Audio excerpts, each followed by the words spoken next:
Don మీడియాకు స్వాగతం. దళిత యువకుడు మృతికి ప్రభుత్వం తక్షణమే పరిహారాలు అందజేయాలి.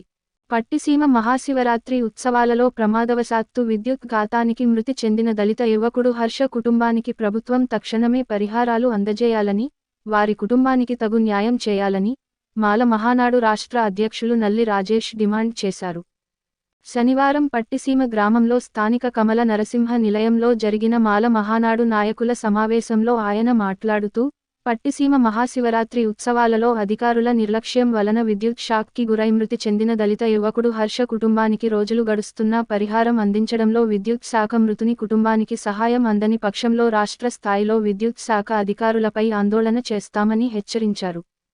ఈ నెల 25వ తేదీలోగా మృతుని కుటుంబానికి న్యాయం జరగకపోతే రాష్ట్రవ్యాప్తంగా ఆందోళన చేస్తామని తెలిపారు.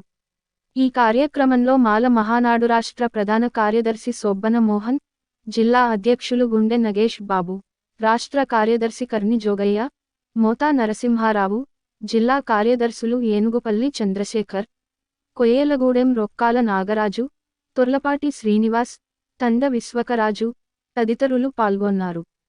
విశ్వసనీయ వార్తల సమాహారమే మన డాన్ మీడియా. మరిన్ని వార్తల కోసం మన డాన్ మీడియా ఛానల్ను సబ్స్క్రైబ్ చేయండి. మరికొందరితో చేయించండి. ధన్యవాదములు.